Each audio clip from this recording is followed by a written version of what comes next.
5 جلسوں کی پرمیشنیں اب تک ہم مختلف ڈیٹس میں مانگ چکے ہیں اور ہمیں پرمیشن دینے کے لیے حکومت تیار نہیں ہے. میں نے کسی ضلعی انتظامیہ کے کسی بہت بڑے افسر سے کہا کہ ہمیں تم جلسے کی پرمیشن نہیں دیتے ہو اور ایک لاڈلی جماعت جس کی اب ساری زندگی سرکاری بیساکھیوں پہ گزرے گی وہ تمام جگہ جلسے جلوس کرتی پھر رہی ہے. انہوں نے کہا آفاق بھائی آپ سیاسی جماعت کی بات کیجئے, کنگ پارٹی کی بات مت کیجئے. انہوں نے واضح طور پر یہ پیغام دیا کہ اس کو اجازت مل سکتی ہے.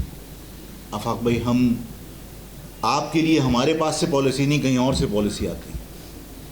ہم معمول کے مطابق آپ کو پرمیشن جس طرح ملتی ہے اس طرح ہم دینے کے پابند نہیں ہیں.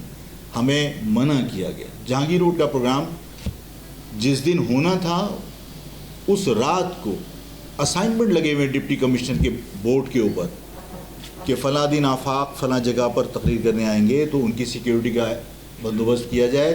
سارے سیکیورٹی کا انتظامات ایس ایس پی کے ذمے لگائے گئے. بلیک بورڈ کے اوپر ان کے اسائنمنٹ لگے ہوئے ہیں. ذمہ داروں نے مجھے بتایا کہ ان کے اسائنمنٹ لگے ہوئے ہیں. اس کا مقصد ہے ان کی طرف سے کوئی رکاوٹ نہیں تھی. اور رات کو اچانک آ کے تمام سرگرمیاں ہماری سمیٹنے کا حکم ملا اور کہا کہ آپ کو جلسے کی پرمیشن دینے سے منع کیا اور آپ اپنا یہ سب جلسے کا پروگرام سمیٹیں. ہم نے جہانگیر روڈ کے اوپر جلسے کی پرمیشن مانگی, نہیں دی. ہم نے نشتر پارک میں جلسے کی پرمیشن مانگی, نہیں دی. ہم نے شاہراہ قائدین پہ جلسے کی پرمیشن مانگی, نہیں دی. تاریخوں کے ٹکراؤ کا بہانہ بنایا گیا. ہم نے نشتر پارک میں پھر ایک اور جلسے کی پرمیشن مانگی کہ بھئی اس وقت آپ نے کہا کہ شبر زیدی نے کسی مذہبی تقریبات کے لیے کوئی 8 دن کا پروگرام رکھا ہے, تو وہاں پر انہوں نے نشتر پارک کو بتایا کہ وہاں پرمیشن نہیں مل سکتی. ہم نے کہا ٹھیک ہے وہ دن گزر جانے دو. اس کے بعد پھر ہم نے نشتر پارک کی پرمیشن مانگی, نہیں دی.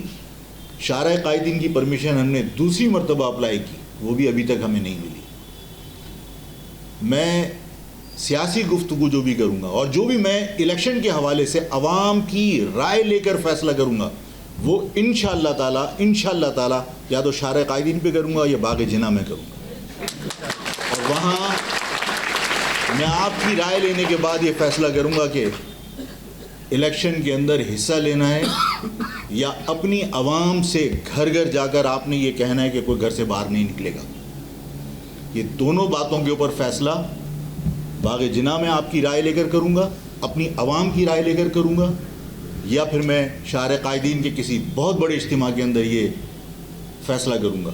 اس وقت تک میں حکومت کے رویوں کا مزید مشاہدہ کرنا چاہتا ہوں, انتظار کرنا چاہتا ہوں کہ دیکھتا ہوں کہ وہ کیا تبدیلی لے کر آتے ہیں اپنے رویوں میں.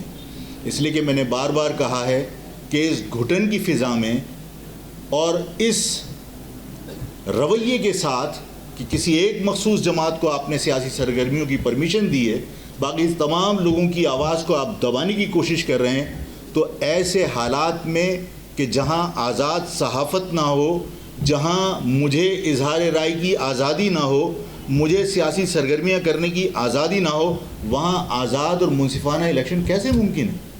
اور اگر آزاد اور منصفانہ الیکشن ممکن نہیں ہے تو میں ایسے ڈھونگی الیکشن کو لیجیٹیمائز کرنے کے لیے پھر الیکشن میں حصہ کیوں لوں گا؟ میں لوں گا تو بھرپور طریقے سے لوں گا کہ پھر میں چیلنج کر کے لوں گا انشاءاللہ الیکشن میں حصہ کہ جن کو سرکاری بیساکھیاں دے کر میدان میں اتارا ہے وہ سرکاری بیساکھیوں کے ساتھ ہی واپس جائیں گے. اس لیے کہ پھر مہاجر عوام یہ فیصلہ کرے گی کہ زمین پر خدا کوئی نہیں ہے, خدا صرف ایک ہی ہے جو اس کائنات کا مالک ہے. جن لوگوں نے یہاں اپنے آپ کو ذل الہی سمجھایا اور فیصلے کر رہے ہیں, وہ فیصلے پھر عوام اپنی طاقت سے تبدیل کر کے اور ان فیصلوں کو رد کر کے بتائے گی انشاءاللہ تعالی. میں